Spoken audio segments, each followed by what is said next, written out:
ક્યાં છે સાપ કાન્હા? ત્યાં છે. પણ ત્યાં કોઈ સાપ નથી.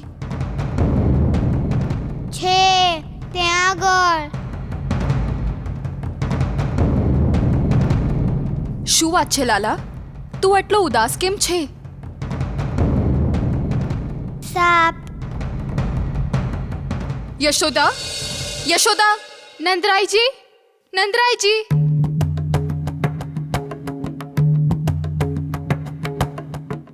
શું થયું બહેન?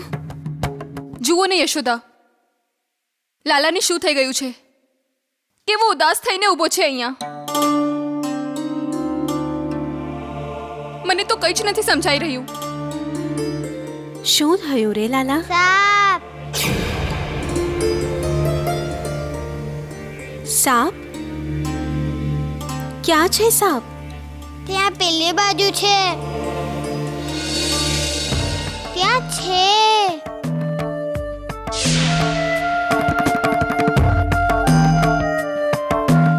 ના લાલા, જુઓ કોઈ સાપ નથી. છે.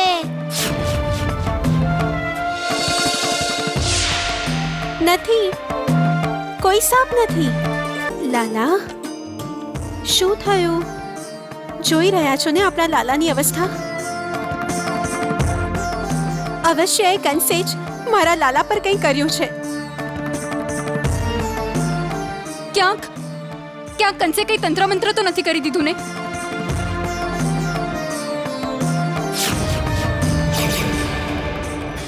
ભગવાન, દાદીમાની સુરક્ષા માટે કૃષ્ણ વનમાં પણ જઈ શકે છે.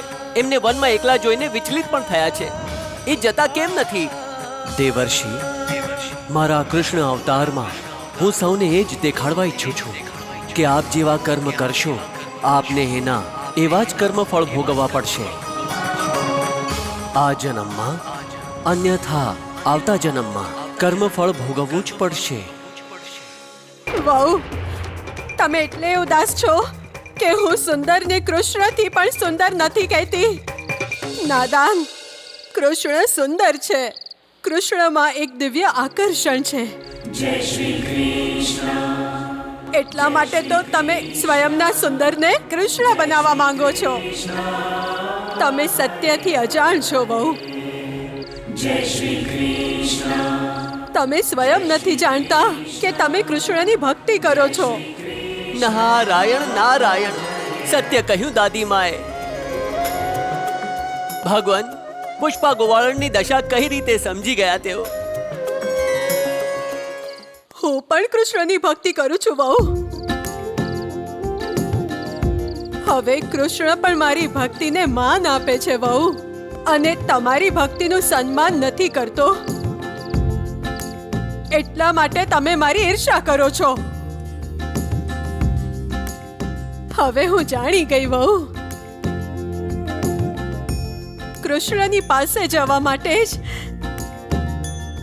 મને જંગલમાં મૂકી દીધી, જેથી તમે એકલા જ કૃષ્ણ પાસે જાઓ.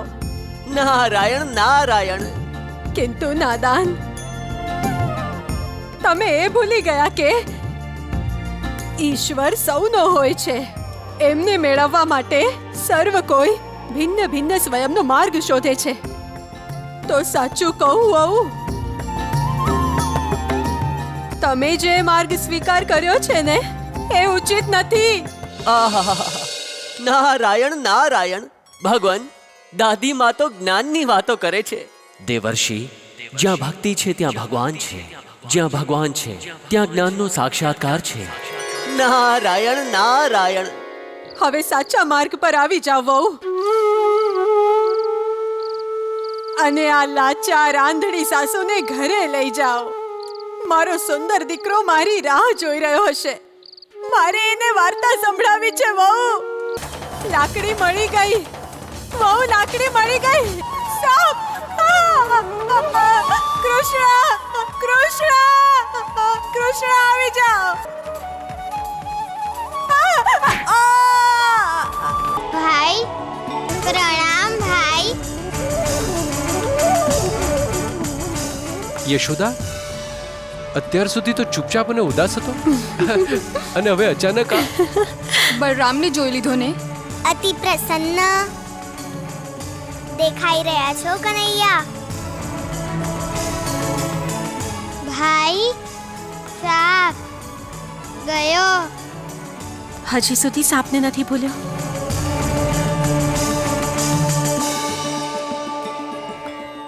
એટલા માટે તમે ઉદાસ હતા? આવો મારી સાથે. મૈયા, હું બળરામ ભાઈની સાથે રમવા જાઉં? હા હા જાઓ. ચાલો. સ્વામી,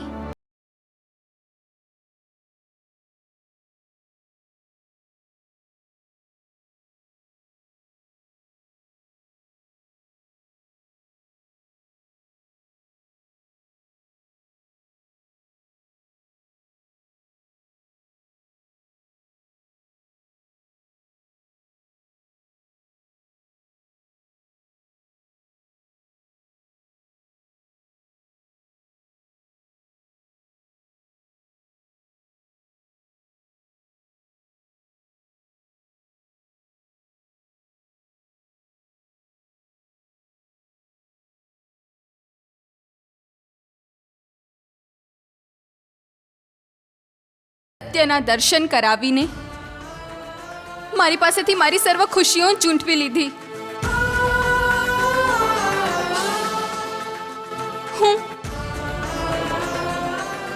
હું કોણ જાણે શું શું કલ્પના કરી રહી હતી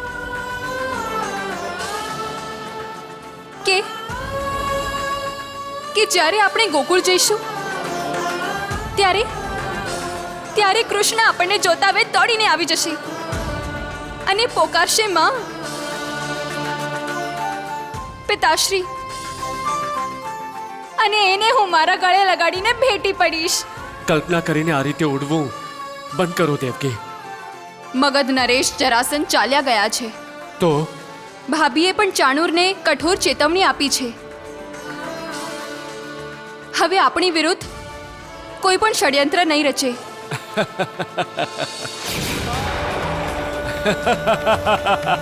ભાનમાં આવો, તમે ભાનમાં આવો. હું તો ભાનમાં આવી ગયો દેવકી, କିନ୍ତୁ આટલું ભોગવ્યા પછી પણ હજુ સુધી તમે હોશમાં નથી આવ્યા. સાપ ક્યારે ડંખવાનું ન ભૂલી શકે, સમજ્યા ને? અને કંસ તો સાપથી પણ ઝેરી છે. તો તમે કઈ રીતે વિચારી શકો કે કંસ આપણને મુક્ત કરશે? દેવકી, આ આપણો પુત્ર કૃષ્ણ છે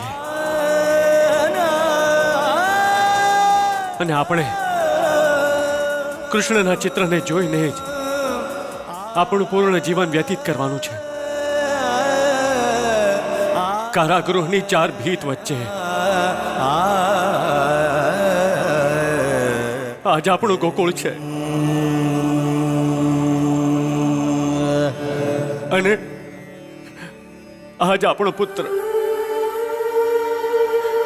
આ સત્ય છે દેવકી, આમાં કોઈ કલ્પના નથી. આ વાત ભલી ભાંતિ સમજી લો દેવકી, સમજી લો આ વાત.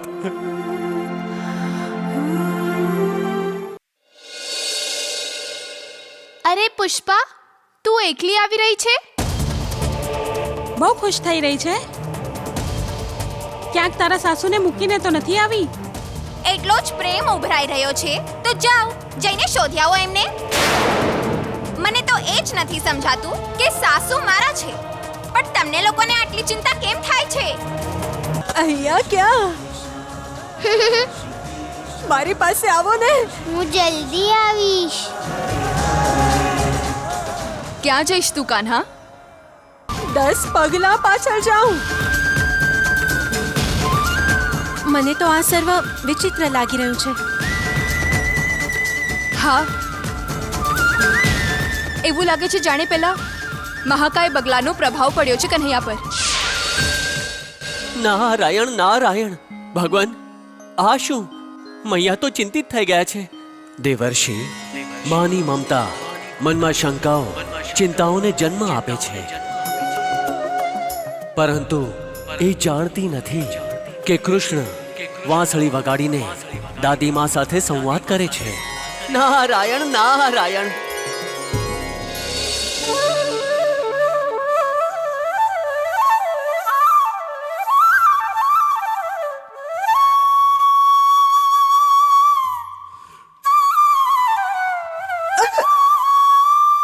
હું ફરીથી પડી જઈશ રે. ધીરજ રાખું. ઠીક છે કાન્હા.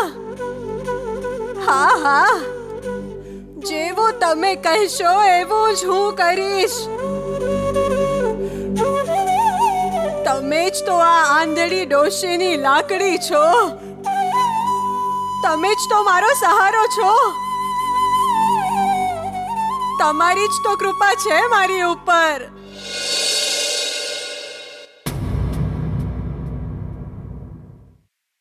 વાંસળી કેમ બંધ કરી દીધી કન્હૈયા? એમ સમજી ગઈ. હું આગળ ન વધું એટલે તમે વાંસળી બંધ કરી દીધી ને?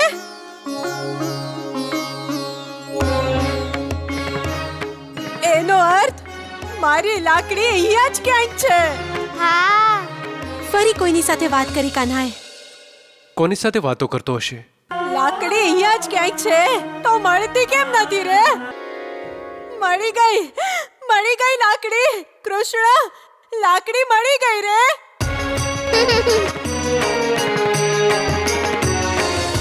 હું કારણ વગર ડરી ગઈ હતી. હવે હું કદાપી નહીં ડરું, કારણ કે તમે મારી સાથે છો. મારી ચિંતા તમને છે કૃષ્ણ. બસ હવે એક જ ઈચ્છા છે. જીવનની આ ઢળતી સાંજે અપમાન કાંટા જેવું તીક્ષ્ણ લાગે છે રે. તમે તો પરમાત્મા છો. હા, હું જાણું છું. બસ એક જ પ્રાર્થના છે. યદિ હું પોતિકાઓ માટે બોજ બની ગઈ છું અને તેઓ મારો ત્યાગ કરવા ઈચ્છે છે તો તમે મને અપનાવી લ્યો. મને સ્વયંના ચરણોમાં સ્થાન આપો સદા સદા માટે. મને સ્વયંના પરમધામમાં બોલાવો. હું તમને કોઈ તકલીફ નહીં આપું, માત્ર તમારા દર્શન કરીશ. કન્હૈયા, કન્હૈયા,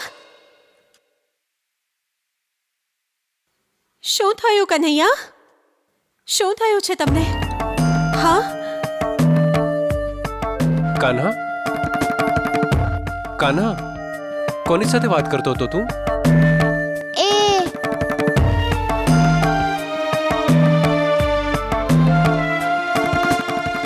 એ બગલો